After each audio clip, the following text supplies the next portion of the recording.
নমস্কার বন্ধুরা, আমার এই ছোট্ট ইউটিউব চ্যানেল এবং আমাদের এই যে ছোট্ট ছাগলের ফার্ম করেছি এবং যে আমি পরিশ্রম বা চেষ্টা করছি আস্তে আস্তে ধীরে ধীরে বড় করার জন্য, এবং যেসব পশুপ্রেমিক বা ছোটো ফার্মার বন্ধুরা ছাগল পালন শুরু করবেন মনে করছেন, এবং তাদের আজকের এই ভিডিওতে কিছু তথ্য এবং ছোট ছোট তথ্য তুলে ধরব, এবং ভিডিওটি প্রথম থেকে শেষ অবধি দেখতে থাকবেন। আশা করি ভালো লাগবে। এবং যারা ভাবছো যে আমি ফার্ম শুরু করব কিছু ছাগল দিয়ে, এবং তারা কি ধরনের ছাগল কিনবে এবং সেই ছাগলগুলোকে, এবং খাসি ছাগল কিংবা ধাড়ি ছাগল কিনবে না বাচ্চা ছাগল কিনবে, সেসব বিষয়ে ভিডিওটি তুলে ধরব। বন্ধুরা, যখন ফার্ম শুরু করবেন মনে করছেন, নতুন বন্ধুরা যেসব ছোট ছোট আকারে করবেন বলে ইচ্ছা প্রকাশ করেছেন, তাদের জন্য বলবো বন্ধুরা, একদম পিওর দেশি না হলে একটু দোআঁশলা টাইপের ছাগল দিয়ে ফার্ম শুরু করতে পারো। একটু দোআঁশলা ছাগল দিয়ে ফার্ম শুরু করলে পরেও এই ছাগল ফার্মে ভালো রোজগার করতে পারবেন, এবং 4-5টা ধাড়ি ছাগল দিয়ে শুরু করতে পারেন। এবং ওই 4-5টা শুরু করলেই তখনই আপনি নিজের থেকে কিছু ছাগল সম্বন্ধে অভিজ্ঞতা অর্জন করতে পারবেন। না হলে একবারে দেখা যাচ্ছে 50টা 30টা ছাগল দিয়ে নিয়ে এসে তাকে তাকে ম্যানেজমেন্ট করতে পারবেন না। এবং অনেক সময় ট্রেনিং নেওয়ার পরেও বন্ধুরা অনেকে ছাগলের ফার্ম টেকাতে পারে না। তাদের মেন যে সমস্যাটা হচ্ছে তাদের খাবারের জোগান এবং তাদের খাবারের খরচ, এই ধরনের সব কিছু সমস্যা জন্য ফার্ম বন্ধ হয়ে যাচ্ছে। বন্ধুরা, এই যে আমরা ছাগলের ফার্ম প্রতিনিয়ত যে আমাদের এই ছোট্ট ফার্মটি যে আমরা চালিয়ে যাচ্ছি, এবং আস্তে আস্তে বড় করার ইচ্ছাও আছে, এবং আমরা মাঝে প্রচুর ছাগল বিক্রি করেছি। ইদানিং এর আগে একটা ছাগল এই ভিডিওর মাধ্যমে, আগের একটা ভিডিওর মাধ্যমে যে আমরা ছাগল বিক্রি করেছি এবং সেটাও তুলে ধরেছি, ভিডিও দেয়া আছে। এবং এই যে ছোট ছোট বাচ্চা দিয়ে শুরু করলে বন্ধুরা অনেকটা টাইম লাগবে, এবং যেসব বন্ধুরা ভাবছো যে শুরু করব, একটু 7-8 মাসের বাচ্চা কিনলে পরেই বন্ধুরা দেখা যাচ্ছে মাসখানেকের মধ্যে সেগুলো আবার প্রেগনেন্ট হয়ে যাবে, এবং তখন অল্প টাইমের মধ্যে ছাগল সংখ্যা বাড়াতে পারবেন। এবং সেইভাবে আস্তে আস্তে নতুন যে শুরু করবেন এবং ট্রেনিং না নিয়েও বন্ধুরা ছাগল ফার্ম করা যায়, এবং তাদের পেছনে প্রচুর টাইম দিতে হবে। যেমন বন্ধুরা, আমি নিজে কোনো ট্রেনিং ছাড়াই ছাগল পালন করছি, এবং তাদের ভ্যাকসিনেশন এবং তাদের চিকিৎসা এবং যাবতীয় পরিচর্যা এবং নিজেই করছি। হ্যাঁ বন্ধুরা, আমরা অনেক বিপদের সম্মুখীন হয়েছি।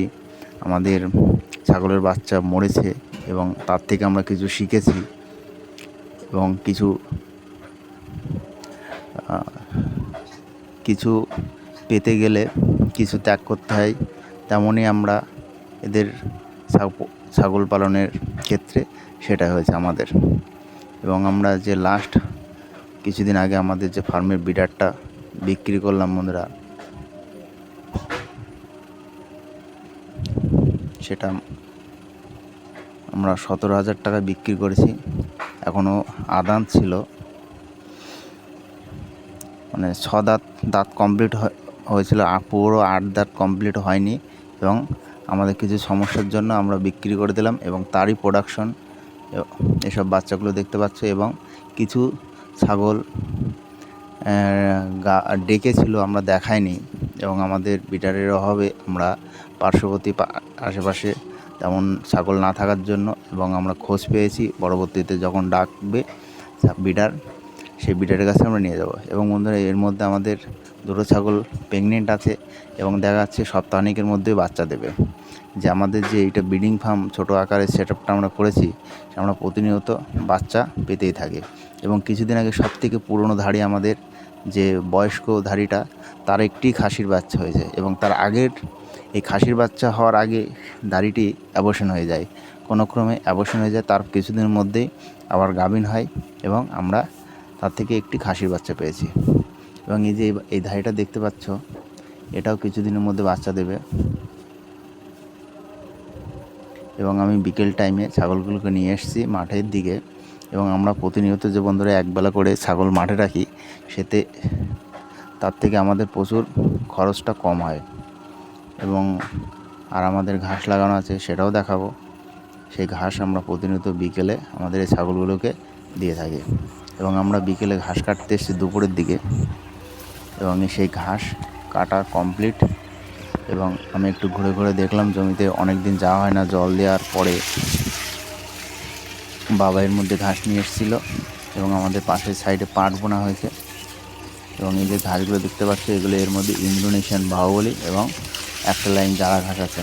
এবং জারা ঘাস আমরা বাড়ানো হয়নি, এবং সাইডে আমরা ইন্দোনেশিয়ান বাহুবলী ঘাসটাই বাড়িয়েছি। এবং পরবর্তীতে কিছু আমরা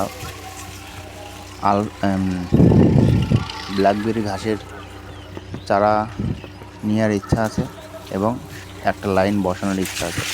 এবং এই যে আমেরিকান 5G আমরা কেটে কেটে খাওয়াচ্ছি। এবং এই যে কাটার পরে দেখতে পাচ্ছ বন্ধুরা কত সুন্দর ঝাড় নিচ্ছে। এই যে আমাদের নতুন করে আবার দুটো লাইন বসিয়েছি ইন্দোনেশিয়ান বাহুবলী। এবং এই যে আমার ঘাস কাটা কমপ্লিট। আস্তে আস্তে আমরা ঘাস নিয়ে বাড়ির দিকে যাব।